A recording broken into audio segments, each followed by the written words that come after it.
नमस्कार मित्रांनो, तुम्हा सर्वांचं माझ्या पुस्तकप्रेमी या चॅनलवर मनापासून खूप खूप स्वागत. आज तुमच्याकरता घेऊन आली आहे शेरलॉक होम्सच्या स्टोरी मराठी ऑडिओ बुकच्या माध्यमातून.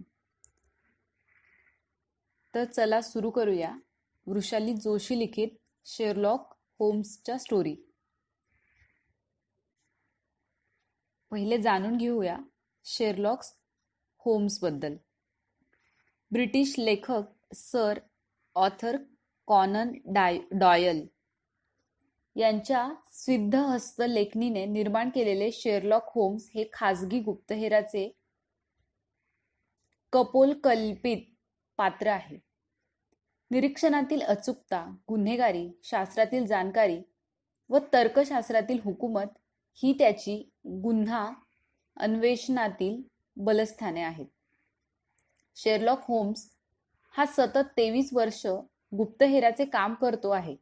17 वर्षे त्याचा मदतनीस डॉक्टर जॉन वॉटसन हा त्याच्याबरोबर काम करत असून वॉटसनच्या लग्नापूर्वी व बायको वारल्यावर तो आणि शेरलॉक हे दोघेही 221 बेकर रस्ता येथे मिसेस हडसन या मालकीनबाईंकडील सदनिकेत राहत असल्याचे दाखवले आहे. बहुतेक सगळ्या गोष्टी वॉटसनच्या तोंडून कथन केल्या गेल्या आहेत. A study in the scarlet या ऑर्थर कॉनन डॉयल यांच्या पहिल्या पुस्तकातून हे पात्र उदयास आले व दिवसेंदिवस त्याची लोकप्रियता वाढत गेली. काही जण तर हे कल्पित पात्र नसून खराच माणूस असल्याचे समजू लागले व तो 221 बेकर रस्ता येथे खरोखरच राहतो असे मानू लागले. रेडिओ व दूरदर्शनवरील नाटके, सिनेमे शिवाय व्हिडिओ गेम्स अशी सर्व ठिकाणे सुमारे 100 वर्षे शेरलॉक होम्सने गाजवून सोडली. लंडनमध्ये शेरलॉक होम्स वस्तुसंग्रहालय आहे. सर आर्थर कॉनन डॉयल यांच्या जन्मगावी म्हणजे एडिनबरो येथील पिकार्डो येथे शेरलॉक होम्सचा पुतळाही आहे. पहिला रहस्य कथा लेखक ॲलन पो यांच्या गुप्तहेराची थोडीशी छाप शेरलॉक होम्समध्ये भासत असली तरी जोसेफ बेल नावाचा सर्जन, फ्रान्सिस टँकी स्मिथ हा पोलीस व सर हेनरी लिटिल जॉन हा वैद्यकीय वकील या खऱ्याखुऱ्या लोकांची छटाही शेरलॉक या पात्रात कॉननने रंगवलेली दिसते.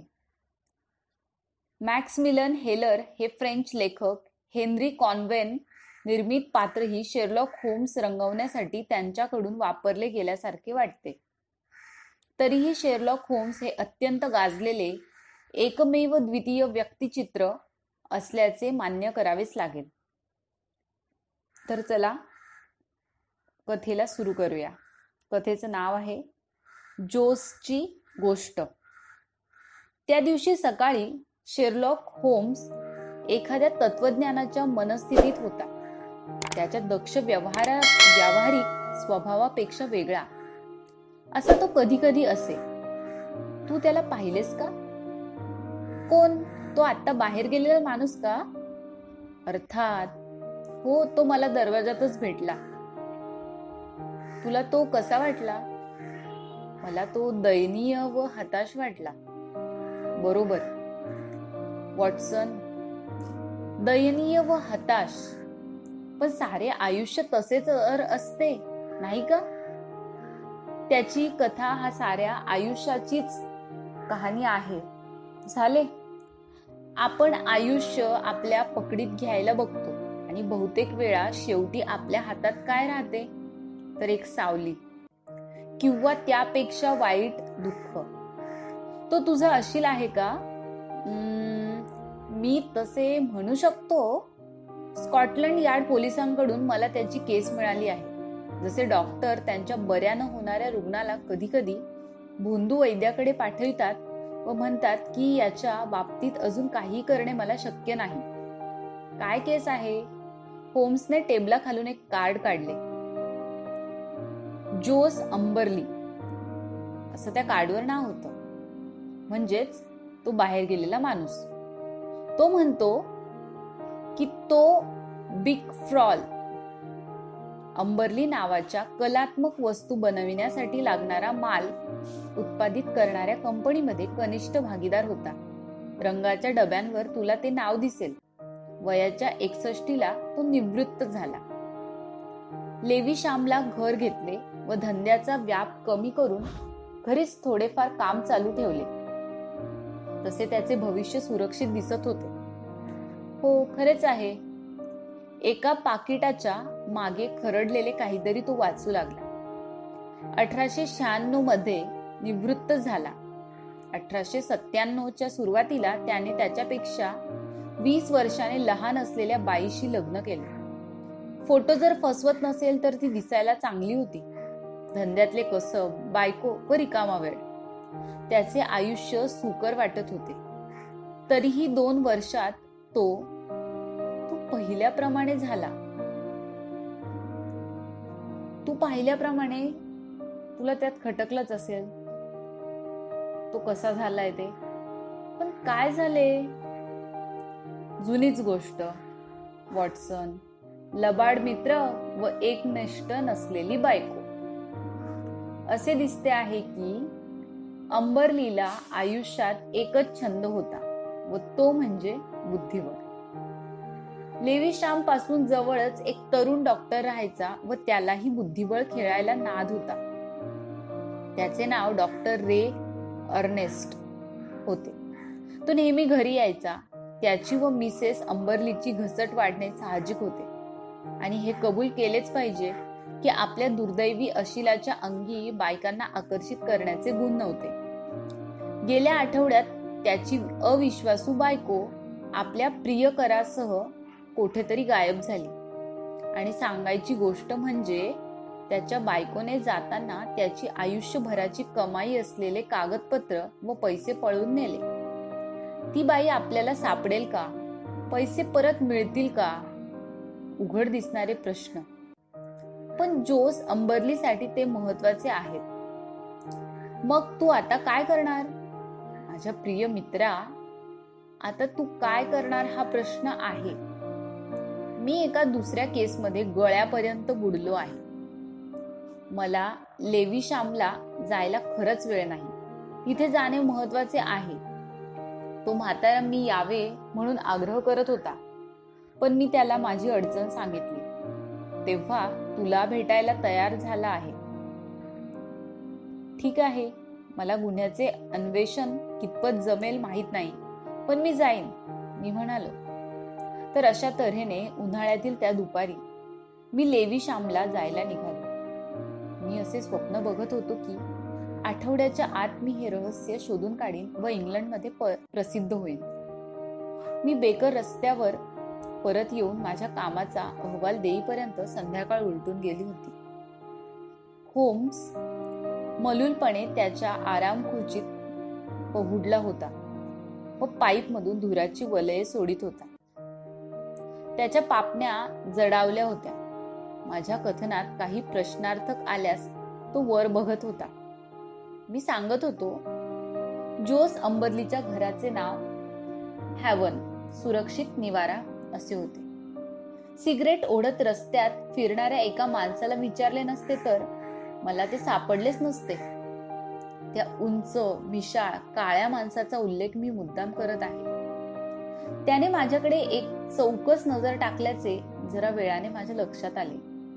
मी गेटमधून आत शिरतो आहे तोच मला मिस्टर अंबरली बाहेर येताना दिसले. सकाळी मी त्यांना ओझरते पाहिले तेव्हा मला ते थोडे विचित्र वाटले होतेच, पण आता पूर्ण उजेडात बघून ते मला फारच विचित्र वाटले. मी अर्थात त्याचा अभ्यास केलेला आहे, पण तुझे मत ऐकण्याचा मला रस आहे, होम्स म्हणाला.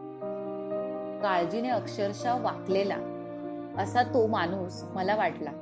पाठीवर ओझे असल्यासारखी त्याची पाठ वाकली होती, तरीही तो काही अशक्त वाटत नव्हता.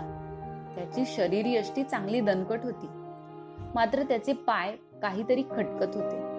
डावा बूट थोडा सुन्या पडलेला व उजवा सरळ. माझ्या नाही लक्षात आलं. नाही, तुझ्या नसेल आलं लक्षात. पण त्याचा कृत्रिम पाय माझ्या नजरेत खुपला. बरं पुढे?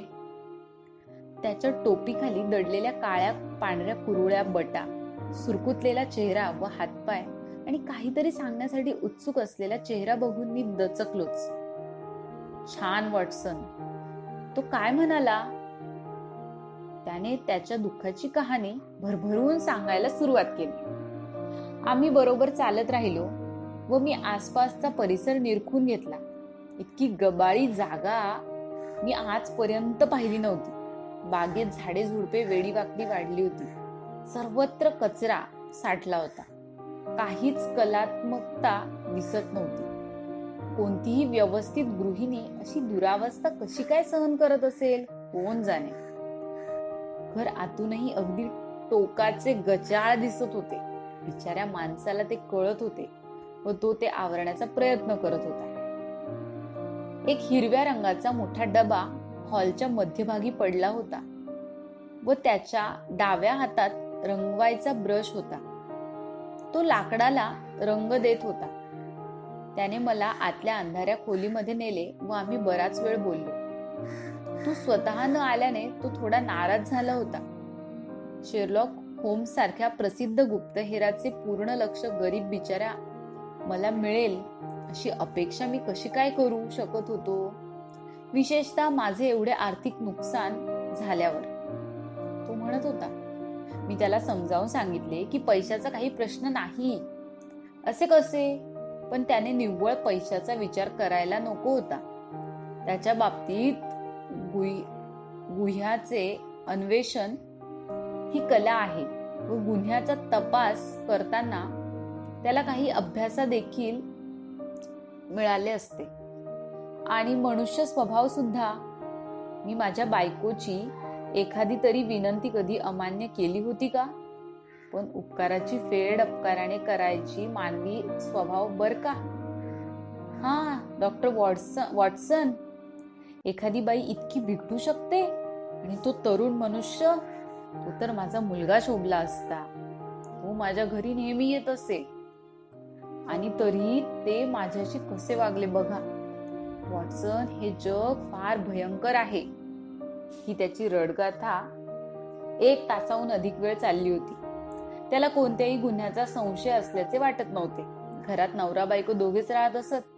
दररोज घरकाम करायला येणारी व संध्याकाळी 6 वाजता परत जाणारी बाई होती. त्या विशिष्ट दिवशी संध्याकाळी बायकोला खूप खुश करायला म्हणून अंबर्लीने हेम मार्केट सिनेमागृहाची 2 तिकिटे काढून आणली. अगदी निघायच्या आधी तिने डोके दुखत असल्याची तक्रार करत सिनेमाला यायला नकार दिला. तो एकटाच गेला. या बाबतीत मी खातरजमा करू शकलो, कारण त्याने मला बायकोसाठी काढलेले न वापरलेले तिकीट दाखवले. हे उल्लेखनीय आहे, फारच उल्लेखनीय. पुढे चालू ठेव वॉटसन. तुझे सांगणे मला रोचक वाटते आहे. तू ते तिकीट व्यक्तिशः तपासले का? नंबर घेतलास का? बहुधा नाही. शेरलॉक त्याचा केस मधला रस वाढत असल्याचे दाखवत म्हणाला. मी गर्वाने म्हणालो, हो, मी तो घेतला. तो माझा शाळेतील हजेरी क्रमांक असल्याने माझ्या पक्का लक्षात राहिला. 31. छान वॉटसन, म्हणजे त्याचा तिकीट नंबर 30 किंवा 32 असायला हवा. नक्कीच. आणि बरांग, मी समाधानाने म्हणालो.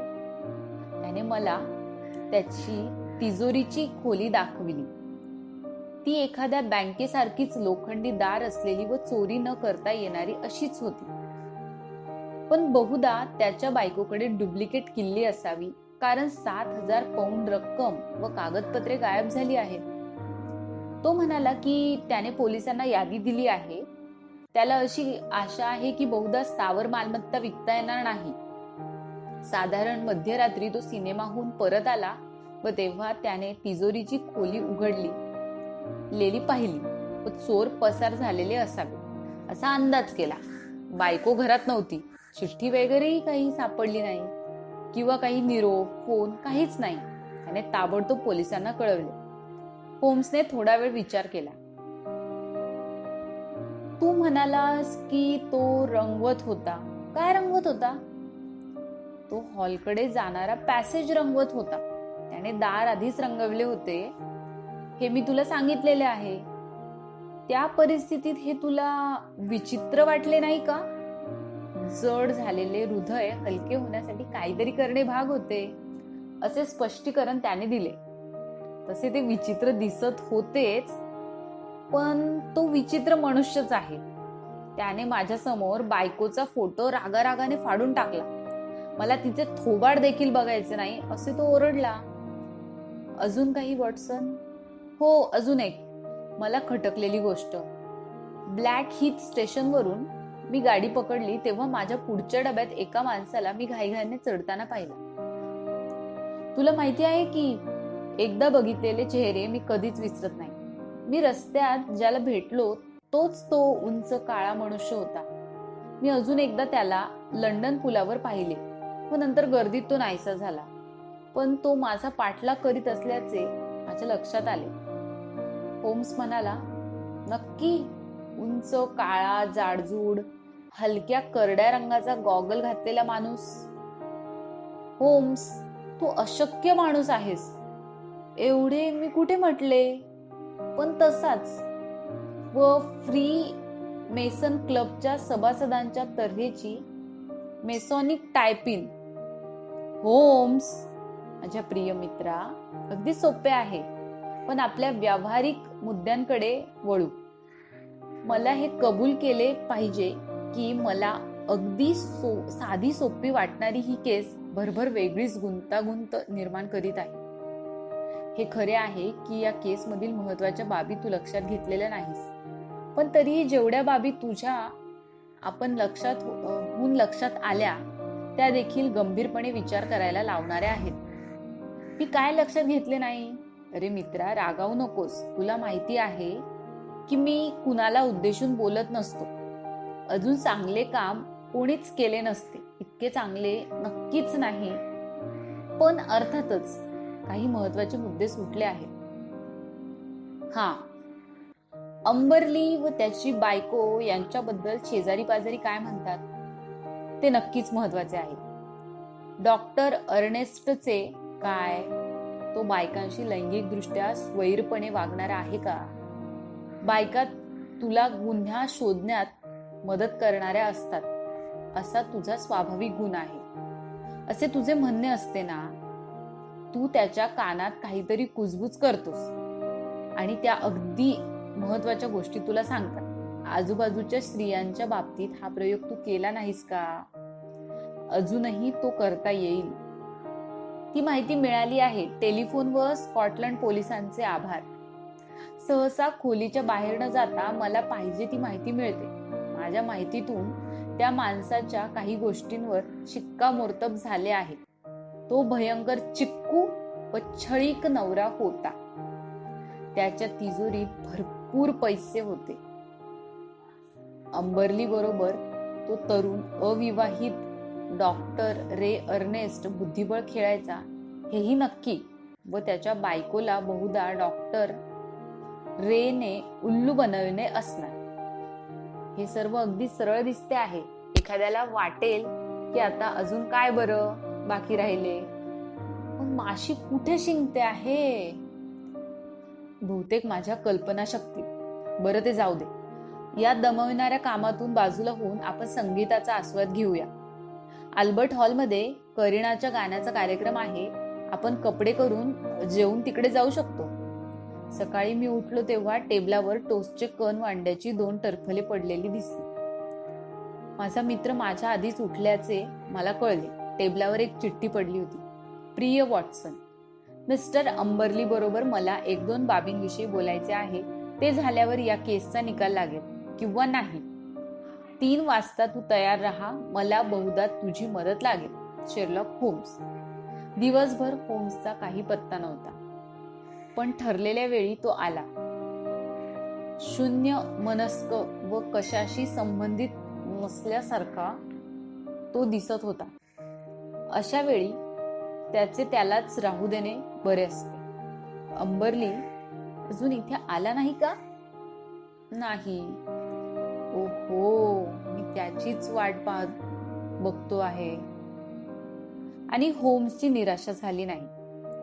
स्वतःच्या ताणलेल्या चेहऱ्यावर काळजीने कोडे पडल्यासारखे हावभाव दाखवीत तो वयस्क मनुष्य आला. मिस्टर होम्स, मला तार आली आहे, मला काहीच कळत नाही. त्याने ती होम्सला दिली व होम्सने ती मोठ्याने वाचली. ताबडतोब या, नुकत्याच झालेल्या तुमच्या नुकसानी संबंधी मी माहिती देऊ शकतो. एल्मन विकारेज चर्च, पुर्लिंग्टन या लहानशा गावाहून तार आलेली आहे. 2:10 ती पाठवली गेलेली आहे. मला वाटते ते गाव इथून फार लांब नसावे. अर्थात तुम्ही लवकर निघावे हे बरे. तार नक्कीच कुणीतरी जबाबदार व्यक्तीकडून आलेली असणार. त्या गावातील तो वजनदार आसामी असणार. माझी डायरी कुठे आहे? इथे आहे.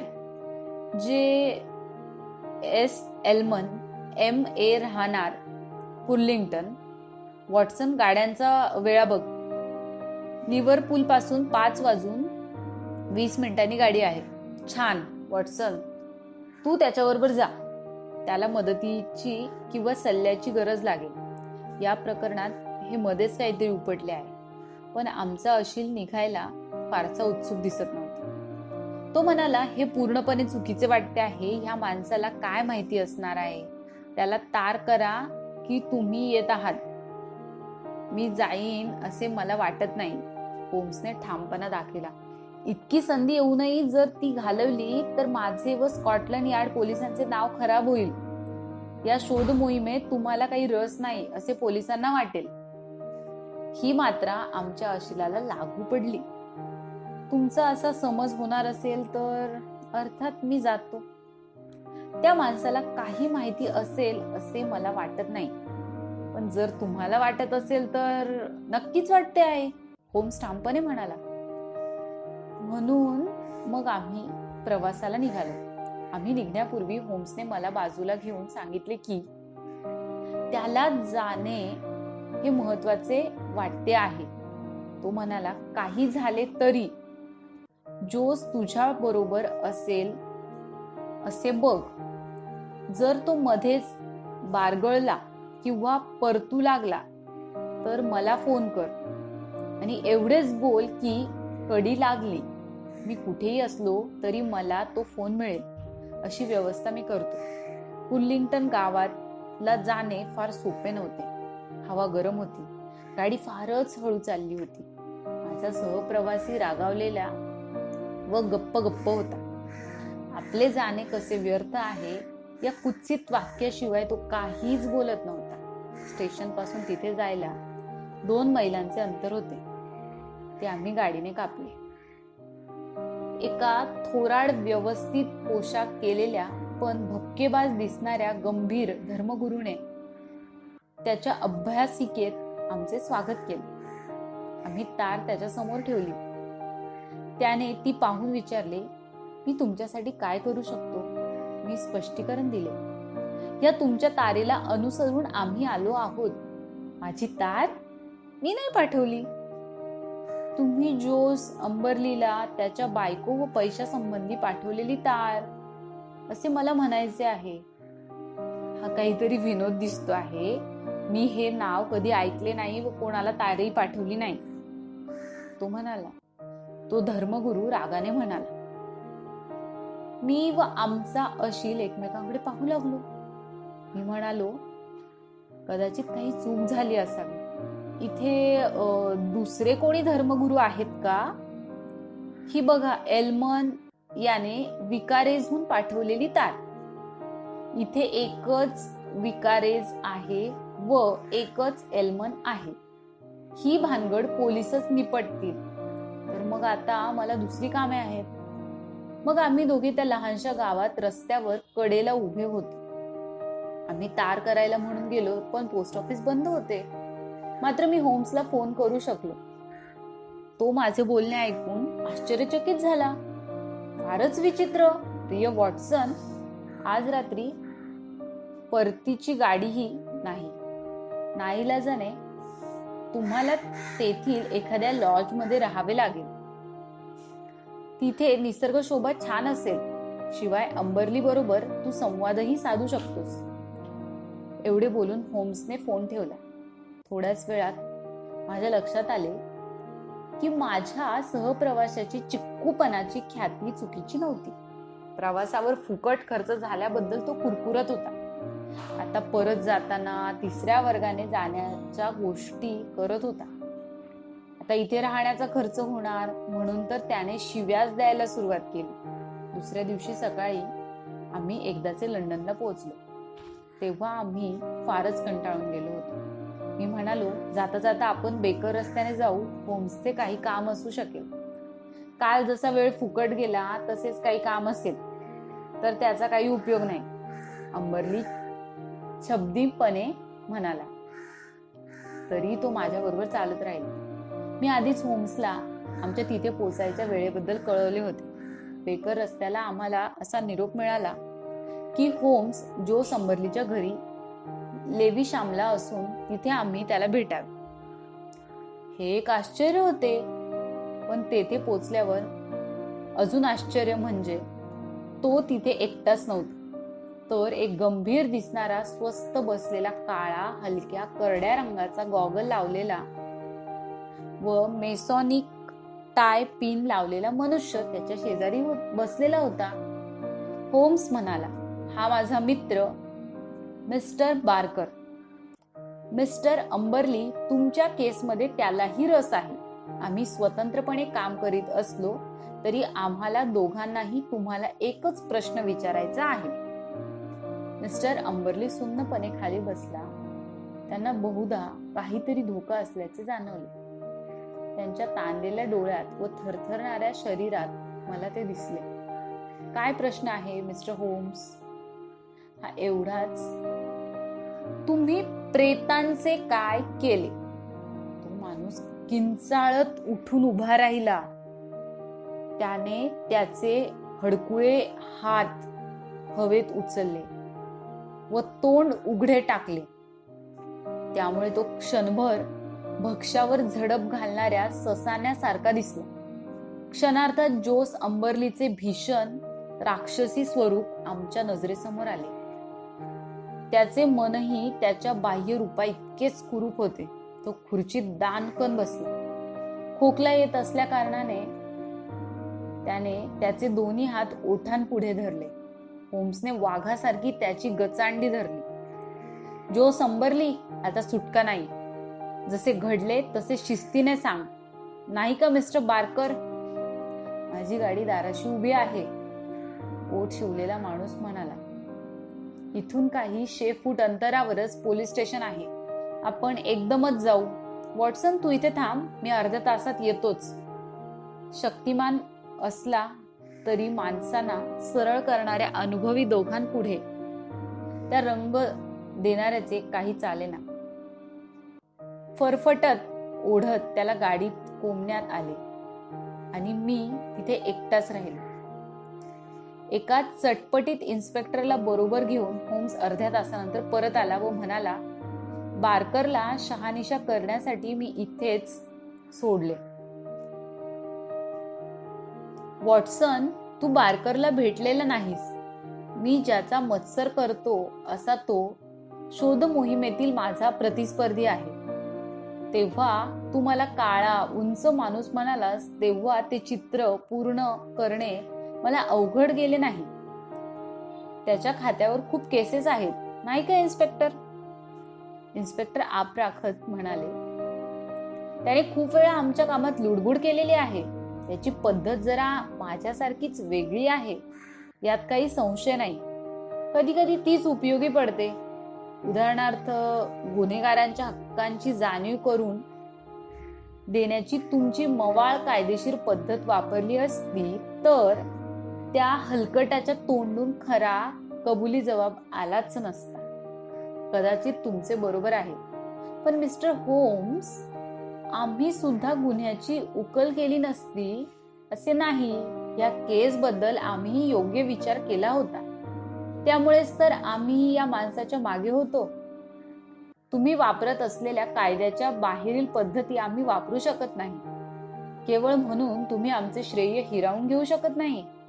इन्स्पेक्टर मॅकिनॉन, अशी आगळीक आमच्या हातून होणार नाही याची खात्री बाळगा. बारकरचे म्हणाल तर मी सांगितल्यापेक्षा अजून वेगळे त्याने काहीच केलेले नाही. इन्स्पेक्टर बराच शांत झाल्यासारखा वाटला. मिस्टर होम्स, हा तुमचा चांगुलपणा आहे. तुमची स्तुती करा किंवा दोष द्या, त्याने तुम्हाला काही फरक पडत नाही. पण जेव्हा वर्तमानपत्रे प्रश्न विचारू लागतात तेव्हा आम्हाला तोंड द्यावे लागते. असेल, पण ते प्रश्न विचारणार हे नक्की, व तुम्ही उत्तरे द्यायलाच हवी. उदाहरणार्थ, हुशार वार्ताहरांनी तुम्हाला विचारले की तुम्हाला संशय कुठल्या बाबींमुळे आला, अशा कुठल्या गोष्टी घडल्या की ज्यामुळे तुम्ही खऱ्या निकालापर्यंत पोहोचला. इन्स्पेक्टर गोंधळून गेला. मिस्टर होम्स, अजून खऱ्या गोष्टी उजेडात यायच्या बाकी आहेत. तुम्ही म्हणता की 3 साक्षीदारांसमोर कैद्याने आत्महत्या करायचा प्रयत्न करून जवळजवळ त्याची बायको व तिच्या प्रियकराचा खून केल्याची कबुली दिलेलीच आहे. पण याला अजून पुरावा काय? तुम्ही त्यासाठी काही प्रयत्न केले का? त्यासाठी 3 कॉन्स्टेबल मागावर आहेत. मग लवकरच तुम्हाला सर्व स्पष्ट होईल. प्रेत फार लांब असणे शक्य नाही. घराचा तळमजला वा बाग इथे शोध घेऊन बघा. या जागा खणायला फार वेळ लागणार नाही. हे घर तेथील पाण्याच्या पाईपपेक्षा जुने नाही. कुठेतरी न वापरता असलेली विहीरही असू शकते. तिथे तुमचे नशीब आजमावून बघा. पण तुम्हाला हे कसे माहित? तुम्ही तुमचे शोधकार्य कसे केले? आधी मी ते कसे केले ते तुम्हाला दाखवतो, मग स्पष्टीकरण देतो. तुम्हाला आणि माझ्या या खूप त्रास घेऊन मला अमूल्य मदत करणाऱ्या मित्रालाही ते द्यायला हवे. पण प्रथम मी तुम्हाला या गुन्हेगाराच्या अंतर्मनाची कल्पना देतो. त्याची खरी जागा फाशीचे तख्त नसून वेड्यांचे हॉस्पिटल आहे. एखाद्या आधुनिक ब्रिटिश माणसापेक्षा त्याचे मन मध्ययुगीन इटालियन माणसासारखे आहे. तो भयंकर कंजूष आहे.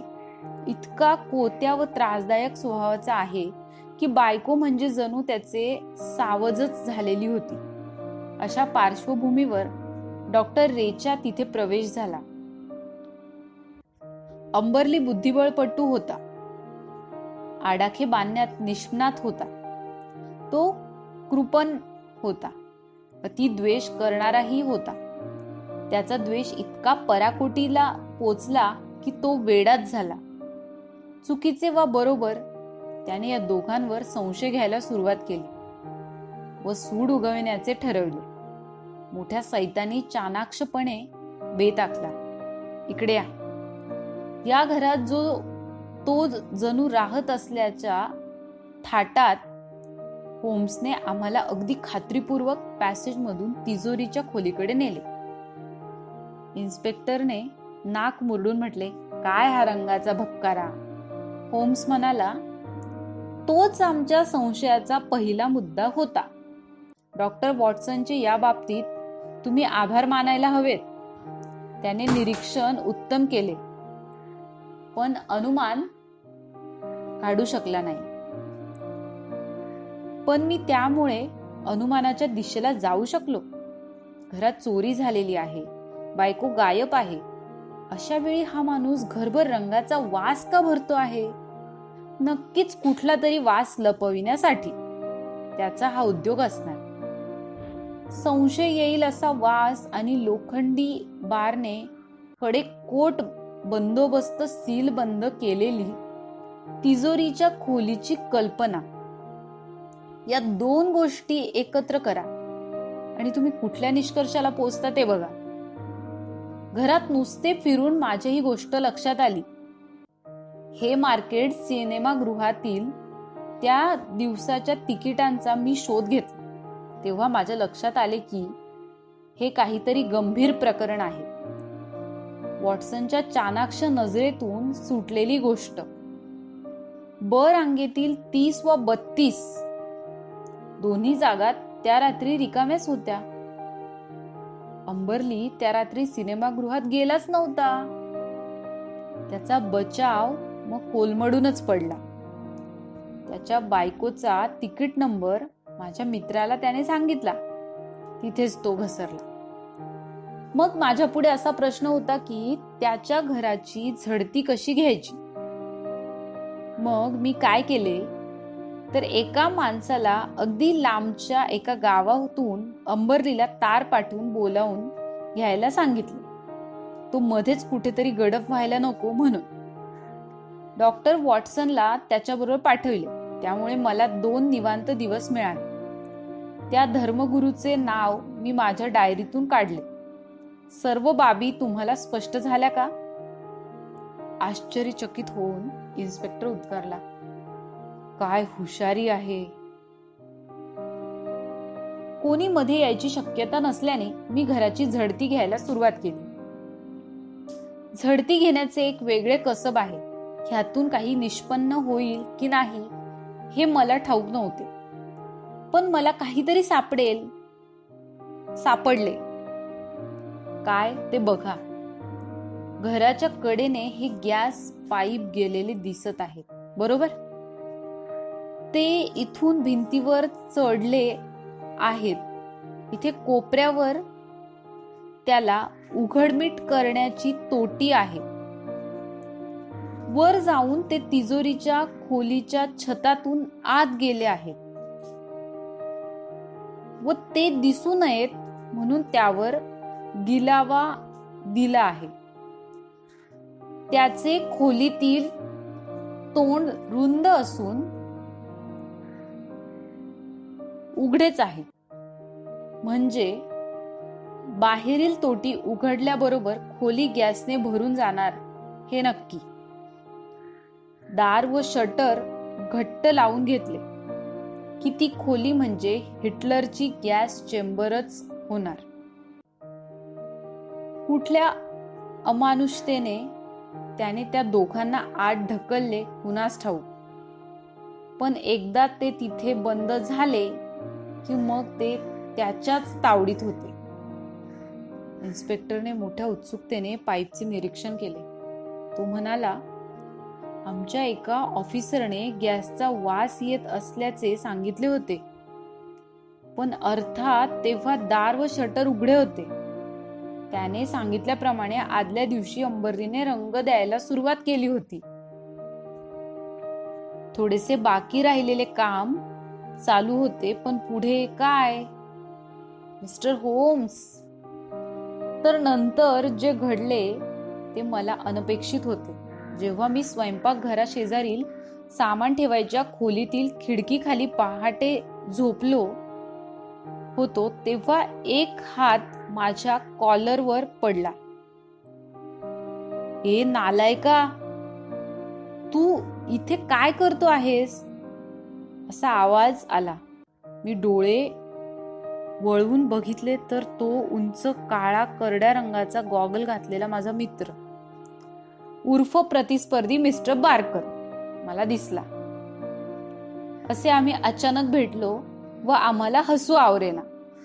डॉक्टर रे अर्नेस्ट यांच्या कुटुंबाने तपास कामासाठी त्याला नेमले होते व तोही त्याच भयान नाट्याबद्दलच्या निष्कर्षाप्रत येऊन पोचला होता. त्याने घरावर काही दिवस पाळत ठेवली. त्याला असे वाटले की एका ऑफिसरने घडल्या 3 तिथे दिसणारा डॉक्टर वॉटसन हा संशयास्पद माणूस आहे व त्याला अटक करावी. पण मला तिथे पाहिल्यावर मी त्याला सर्व गोष्टींचा खुलासा केला. मग आम्ही दोघे मिळून केस उलगडू लागलो. तुम्ही त्याच्याबरोबर हातमिळवणी केली, मग आमच्याबरोबर का नाही केली? कारण जे घडले असल्याचा संशय मला येत होता त्याची खात्री करण्यासाठी.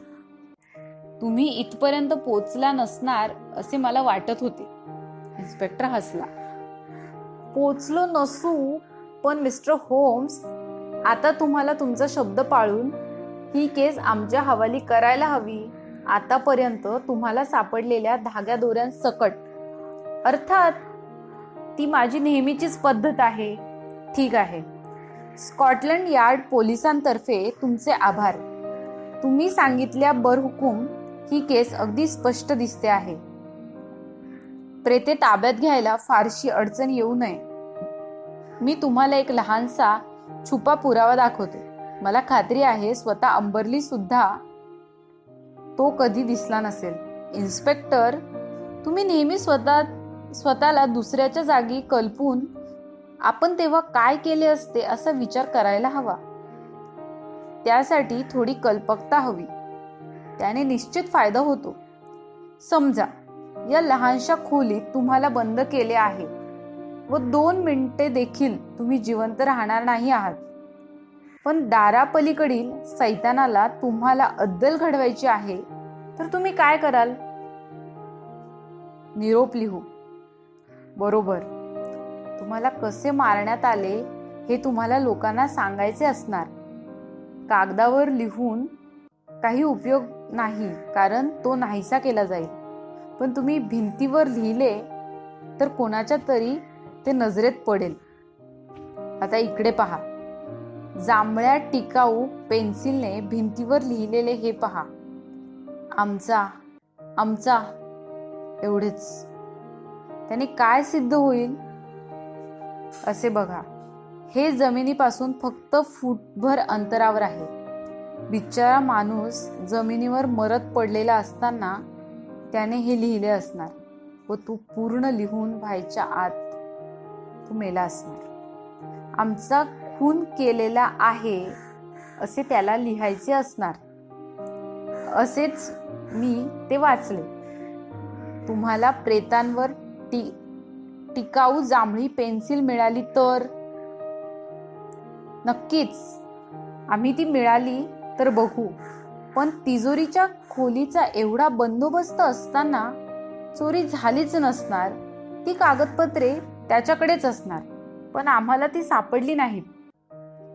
ती त्याने एखाद्या सुरक्षित ठिकाणी ठेवली असणार याची खात्री बाळगा. त्याची बायको आणि तिचा प्रियकर पळून गेल्याची बाब एकदा विस्मृतीत गेली की त्याने सांगितले असते की त्या दोघांनी ती कागदपत्रे टाकून दिलेली सापडली. इन्स्पेक्टर म्हणाला, तुम्ही प्रत्येक अडचण हुशारीने सोडवलेली आहे. अर्थात त्याने आम्हालाही कळवले असते, पण मुळात तो स्वतः होऊन तुमच्याकडे का आला हे मला कळत नाही. तो इतका वृथा आत्मविश्वास असलेला होता की तो पकडला जाईल असे त्याच्या स्वप्नात देखील आले नसणार. कोणत्याही संशय घेणाऱ्या शेजाऱ्याला तो म्हणू शकला असता की बघा मी काय काय केले. फक्त पोलिसांनाच नव्हे तर शेरलॉक होम्सला देखील बोलविले. इन्स्पेक्टर हसला. देखील शब्दाबद्दल तुम्हाला माफ केले पाहिजे. मला आठवते त्याप्रमाणे तुमचे काम एकदम नंबर 1 असते मिस्टर होम्स. काही आठवड्यांनी माझ्या मित्राने मला एक पाक्षिकात आलेले हॅवन बंगल्यातील भयंकर घटना अशा मथळ्याखालील आलेल्या मजकुराचे कात्रण पाठवले. त्याचा शेवट पोलिसांची तपासातील अक्कल हुशारी असा केलेला होता. परिच्छेद खालीलप्रमाणे होता. इन्स्पेक्टर मॅकिनॉनने रंगाच्या वासावरून ओळखून काढले की दुसऱ्या कुठल्या वासाला लपविण्यासाठी तो निर्माण केलेला असावा. नंतर त्याने अगदी हुशारीने शोधून काढले की तिजोरीची लोखंडी दार असलेली बंदिस्त खोली मृत्यूची खोली झाली असावी. वर कुत्र्यांचे घर बांधून झाकून ठेवलेल्या पडीक विहिरीमध्ये प्रेतांचा शोध लागला. आमच्या व्यावसायिक गुप्तहेरांच्या बुद्धिमत्तेचे उदाहरण म्हणून